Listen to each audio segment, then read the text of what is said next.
Welcome to the ArmaniTalks YouTube channel, the #1 YouTube channel for you to level up your communication skills, learn the art of public speaking, social skills, and personal branding to take your message to the world.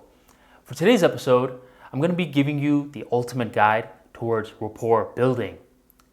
So if you're trying to build a strong foundation in terms of human connections, whether you're trying to build a stronger relationship with your audience, whether you're trying to make small talk with a stranger, or you're trying to turn an acquaintance into a social asset, whatever the key is, you need to start off on a strong foundation, aka rapport. Without the strong foundation, it's very similar to you building a house on a very flimsy architecture. No bueno. We don't want that. So in today's video, I'm going to give you the holy grail of rapport building. I'm going to explain to you what rapport is, the mindset towards rapport that you need to have in the 21st century, how you can build rapport, and a few hacks to help you in your journey. This is going to have a lot of practical tips and it's going to have a lot of insights that you haven't heard in the past. Because I'm giving you renewed models, stuff that helps you in the long term.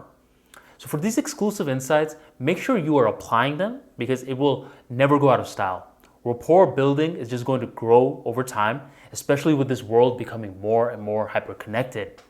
So if you're ready to learn the art of rapport building, make sure you drop a like and let us begin. What is rapport? Before I give you the definition, I want you to use your imagination. So most friends that we have, at one point or another, they were strangers.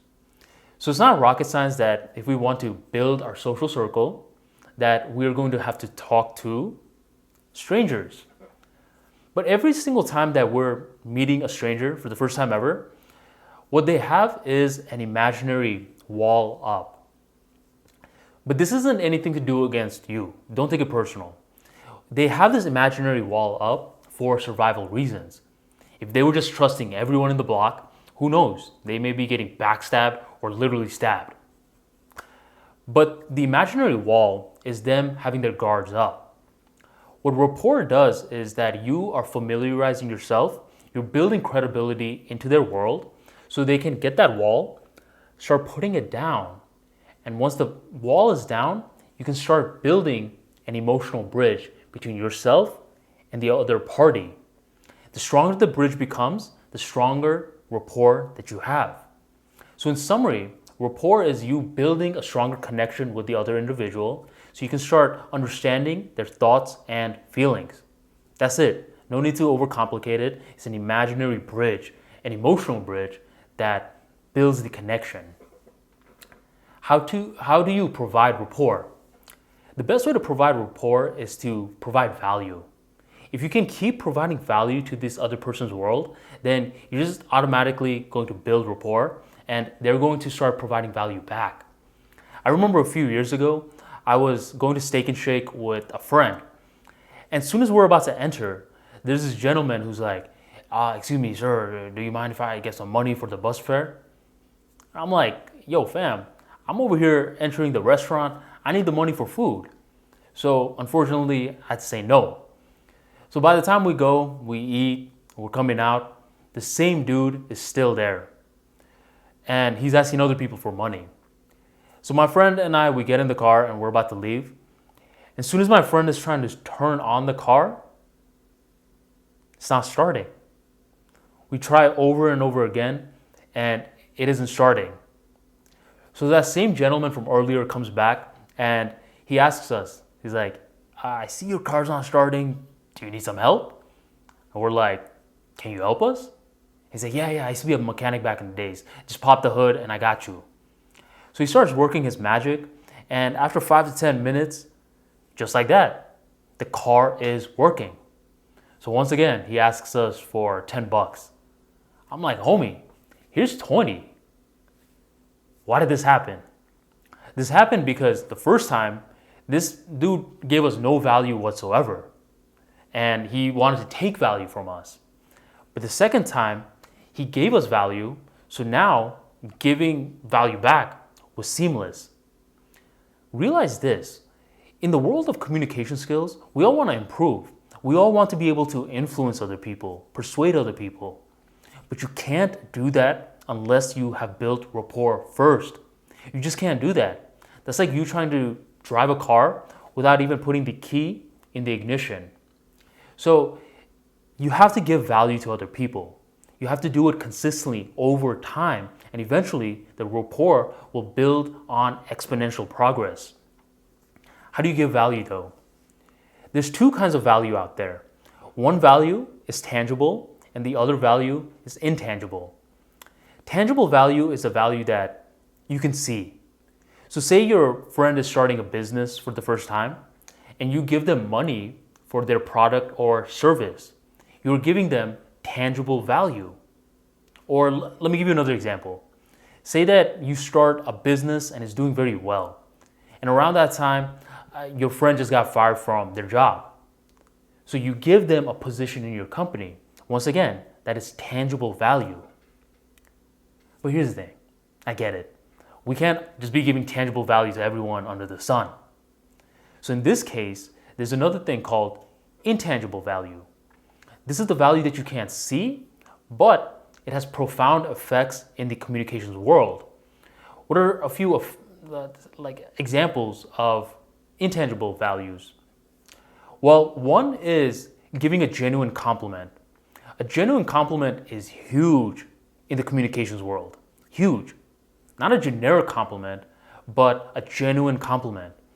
So imagine if someone just got a haircut. That's like you saying, I really like your haircut, rather than saying, looking good today. The more specific that you can get with your compliments and the more that you can enter their world, the more that you're raising rapport in the process. That's one example of intangible value. What's another one? Another one, as easy as it may seem, is not too common nowadays, is paying attention. In today's world, everyone wants to just talk, talk, talk. Very few people are genuinely paying attention. But humans crave to feel heard. Give them that. It is one of the easiest things you can do, and you literally just stop doing it when you run out of energy. That's it. So you can do it as long as you want. Pay attention, and you are going to give them value. So these are the two kinds of value. You gotta just keep doing it over time and time again. And if you keep on providing value over time, the rapport will build.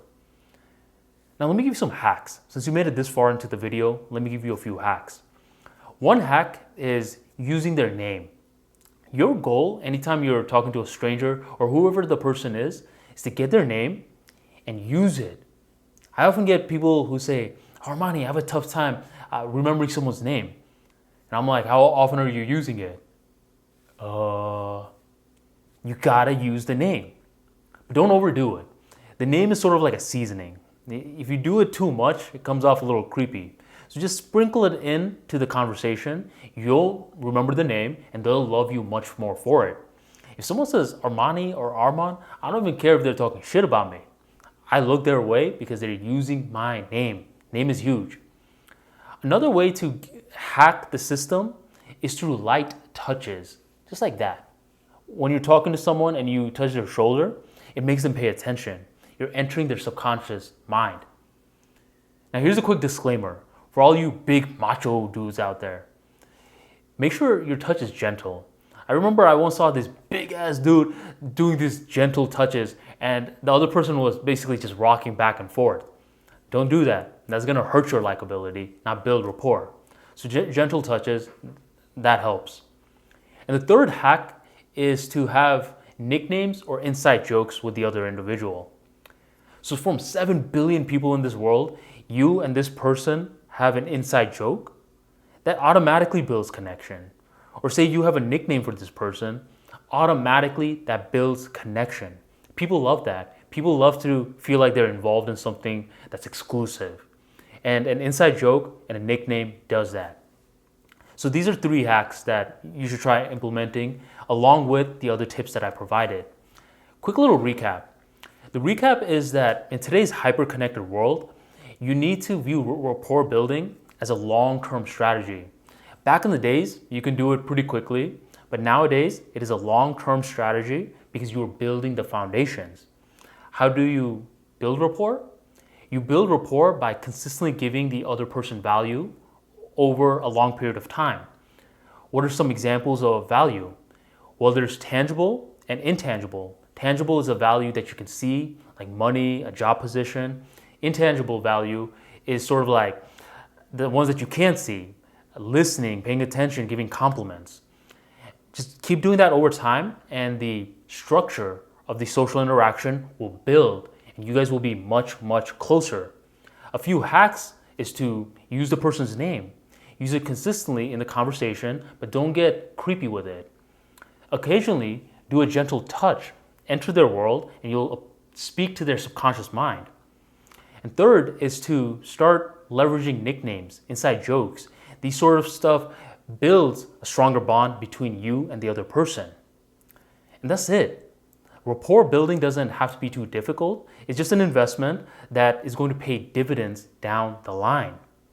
I remember a few weeks ago, I ended up closing a client, and I asked them, I was like, where'd you find me? And they said, I found you through Twitter. I was like, how long have you been following me? They said they've been following me for 8 months. I was like, 8 months? Well, what made you decide to work with me now? He's like, well, 8 months ago, I didn't need your service, but I knew if there was one person that I needed to go to for communication skills, say public speaking, I wasn't just going to go to a random public speaker that I've never worked with before. You have spent so much time building rapport with me that I trust you and I want to do business with you. That was an example of me building rapport, so it paid dividends later on. So view rapport as a long-term investment, and it's sort of like you planting a tree. That tree needs watering and it will grow. In this channel, we always think long-term, and we think long-term because most of the masses are thinking short-term. We don't think like that. That's why we're winners, and we gotta keep on being winners with one another. Go on and apply the tips in this video and let me know how it goes. Thank you, my friend, for joining the ArmaniTalks YouTube channel, and I'll catch you on the next episode.